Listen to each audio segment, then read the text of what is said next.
নমস্কাৰ সকলোকে আসামিয়াৰ বুকৰ 29 নম্বৰ ভিডিঅ'টোলৈ স্বাগতম জনাইছোঁ যিসকল বন্ধু-বান্ধৱে আমাৰ বিশ্বাসী বন্ধু চেনেলত আজি প্ৰথমবাৰ নতুন আহিছে চেনেলটো ছাবস্ক্ৰাইব কৰি দিব আজিৰ কোৱেশ্যনকেইটা আপকামিং এক্সামৰ কাৰণে বহুত ইম্পৰ্টেণ্ট হ'ব গতিকে ভিডিঅ'টো শেষলৈকে চাব বহুত ইম্পৰ্টেণ্ট কোৱেশ্যন আমি ডিছকাছ কৰিম আসামিয়াৰ বুকৰ পৰা সো যিসকল কেণ্ডিডেটে আসামিয়াৰ বুকখন পঢ়া নাই আপোনালোকে সোনকালে ফিজিকেল কিতাপখন আনি ল'ব কাৰণ বহুত ইম্পৰ্টেণ্ট কোৱেশ্যন আসামিয়াৰ বুকৰ পৰা আহে সো যিসকলে কিতাপ নাই পঢ়িব পৰা নাই আপোনালোকে আসামিয়াৰ বুকৰ কমপ্লিট সিৰিজটো আমাৰ বিশ্বাসী বন্ধুত পাই যাব আপোনালোকে বিশ্বাসী বন্ধু চেনেলটো ভিডিঅ'বোৰ চাব সকলোবোৰ কোৱেশ্যন আমি ধুনীয়াকৈ ডিছকাছ কৰিছোঁ আৰু লগতে আপোনালোকে যদি পিডিএফবোৰ প্ৰয়োজন হয় তেনেহ'লে আমাৰ বিশ্বাসী বন্ধু টেলিগ্ৰাম চেনেলত জইন হৈ ল'ব পাৰে তাতে আপোনালোকৰ পিডিএফবোৰ পাই যাব সো বন্ধুসকল আহকচোন আজি প্ৰথমটো প্ৰশ্ন চাওঁ আজিৰ প্ৰথমটো কোৱেশ্যন হৈছে 781030 এই পিন নম্বৰটো অসমৰ কোনখন ঠাই ক'ব লাগে 781030 which part of Assam is this pin number from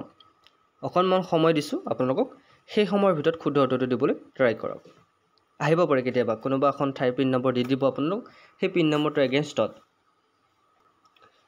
আপোনালোকে উত্তৰবোৰ দিব লাগিব 781030 এই পিন নম্বৰটো অসমৰ হৈছে উত্তৰ গুৱাহাটীৰ মনত ৰাখিব উত্তৰ গুৱাহাটীৰ পিন নম্বৰটো কি 781030 আপোনালোকে আসামিয়াৰ বুকত পাই যাব যদি নাজানে সকলোবোৰ ধুনীয়াকৈ দিয়া আছে নেক্সট কুৱেশ্যন নম্বৰ 2 অসমৰ সাংস্কৃতিক ৰাজধানী বুলিলে কোনখন চহৰ বা কোনখন ঠাইক জনা যায় which is the cultural capital of Assam ক'ব লাগে অসমৰ সাংস্কৃতিক ৰাজধানী কোনখন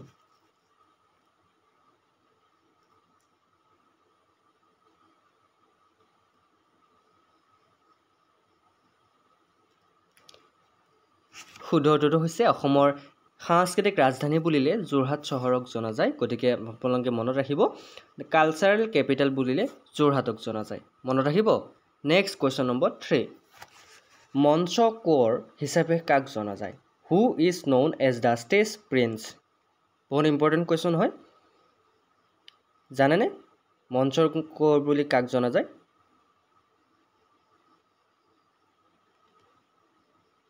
উত্তৰবোৰ কমেণ্ট কৰক যদি জানে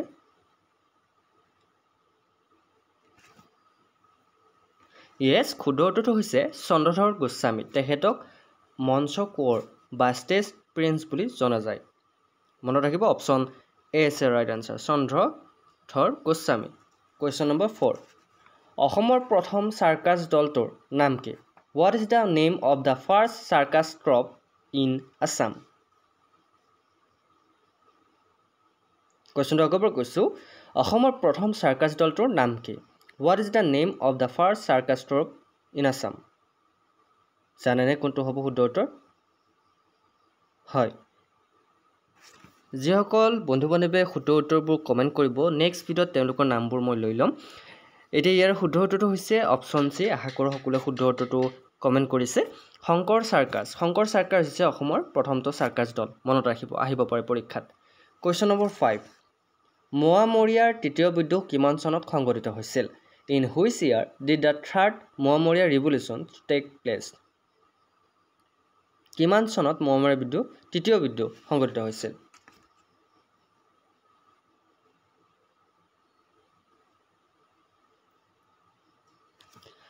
option B is right answer 1786 চন 1786ত মোৱামৰীয়া তৃতীয় বিদ্ৰোহ সংঘটিত হৈছিল option B is right answer মনত ৰাখিব বহুত ইম্পৰ্টেণ্ট কুৱেশ্যন আমি ডিছকাছ কৰিছোঁ ভিডিঅ'টো এৰি থৈ নাযাব শেষলৈকে আৰু বহুত ভাল ভাল কুৱেশ্যন আছে কুৱেশ্যন নম্বৰ 6 প্ৰহ্লাদ চৰিত্ৰ নামৰ কিতাপখন কোনে লিখিছে হু ৰ'ট দ্য বুক কল প্ৰহ্লাদ চৰিত্ৰ কুৱেশ্যনটো আকৌ পৰা কৈছোঁ কোনে লিখিছিল প্ৰহ্লাদ চৰিত্ৰ নামৰ কিতাপখন অপশ্যনকেইটা চাই ল'ব অপশ্যন এ হেমচৰ Jyoti option B Harihar Bipra option C Madhav Kandali option D Kaviratna খাৰৱতী ইয়াৰ ভিতৰত কোনটো শুদ্ধ উত্তৰ হ'ব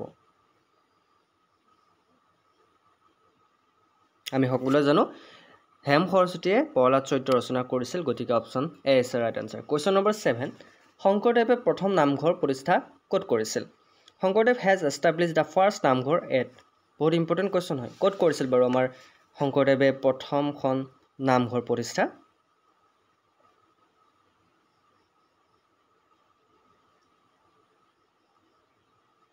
শুদ্ধ উত্তৰটো হৈছে বৰদোৱাত শংকৰদেৱে বৰদোৱাত প্ৰথমটো নামঘৰ প্ৰতিষ্ঠা কৰিছিল গতিকে option C is right answer মনত ৰাখিব বৰদোৱাত শংকৰদেৱে নামঘৰ প্ৰতিষ্ঠা কৰিছিল গুড নেক্সট কুৱেশ্যন নম্বৰ 8 অসমত কোনে বৰ্মন বংশ প্ৰতিষ্ঠা কৰিছিল?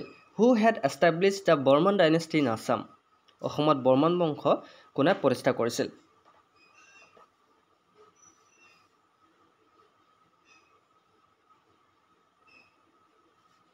শুদ্ধ উত্তৰটো হৈছে অসমত বৰ্মন বংশ প্ৰতিষ্ঠা কৰিছিল পুষ্য বৰ্মনে। মনত ৰাখিব, পুষ্য বৰ্মনে কি প্ৰতিষ্ঠা কৰিছিল? অসমত বৰ্মন বংশ। বহুত ইম্পৰ্টেণ্ট কুৱেশ্যন হয়। Next question number 9। কোন আহোম ৰজাক বামুণী কোঁৱৰ বুলিও জনা যায়? Which Ahom king is also' known as Bamuni Konwar?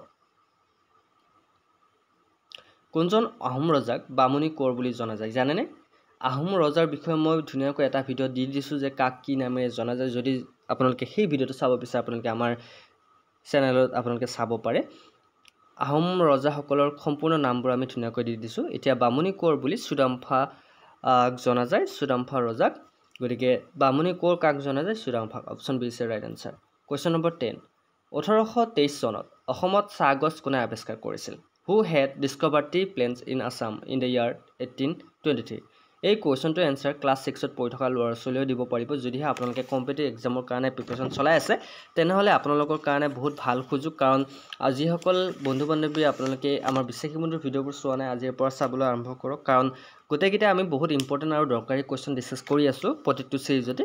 চ' 1823 চনত ৰবাৰ্ট ব্ৰুছে চাহ গছ আৱিষ্কাৰ কৰিছিল অসমত। কোনে কৰিছিল? ৰবাৰ্ট ব্ৰুছে। Option D is the right answer. বহুত ইম্পৰ্টেণ্ট হয় কুৱেশ্যনটো। গতিকে যদি নাজানে স্ক্ৰীনশ্বট মাৰি ল'ব আৰু প্ৰত্যেকটো কুৱেশ্যন মই পেপাৰখন আপোনাক প্লে লিষ্টত দি দিম, চাই ল'ব পাৰে। Question number 11। কোনে গোপীনাথ বৰদলৈক লোকপ্ৰিয় উপাধি প্ৰদান কৰিছিল? Who had conferred Gopinath Bordoloi with the title Lokapriya? Gopinath বৰদলৈক যিহেতু আমি লোকপ্ৰিয় গোপীনাথ বৰদলৈ হিচাপে জানো, গতিকে লোকপ্ৰিয় উপাধিটো গোপীনাথ বৰদলৈক কোনে প্ৰদান কৰিছিল বাৰু জানেনে? কোনে কৰিছিল বাৰু? য়েছ, জয়ৰাম দাস দৌলতৰামে। Option A is the right answer. তেখেতে গোপীনাথ বৰদলৈক লোকপ্ৰিয় উপাধিটো প্ৰদান কৰিছিল। কাৰণ গোপীনাথ বৰদলৈ হৈছে সকলোৰে মাজত জনাজাত হৈ পৰিছিল, সকলো লোকৰে প্ৰিয় হৈ পৰিছিল কাৰণে তেখেতক উপাধি প্ৰদান কৰিছিল জয়ৰাম দাস দৌলতৰামে লোকপ্ৰিয় বুলি। মনত ৰাখিব। Question number 12। কোনখন অসমৰ দ্বিতীয় জনবহুল চহৰ? Which one is the second most popular city in Assam? Second most popular city বুলিলে অসমৰ কোনখন ঠাইক জনা যায় জানেনে?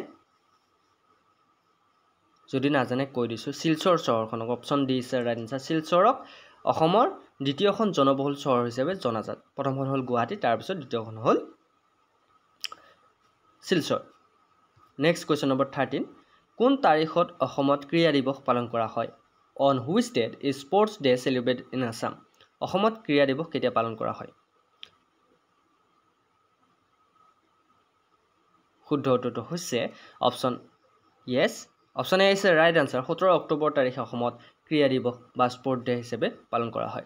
তো বন্ধুসকল, আজিৰ ভিডিঅ'টো কেনে পালে জনাবলৈ নাপাহৰিব। আছামীয়াৰ বুকৰ চিৰিজটো যদি আপোনালোক কণ্টিনিউছলি কৰিব লাগে কমেণ্ট কৰিব। যিসকলে আছামীয়াৰ বুকৰ চিৰিজটো বিচাৰে নিশ্চয়কৈ আপোনালোকৰ বাবে চিৰিজটো লৈ আহিম।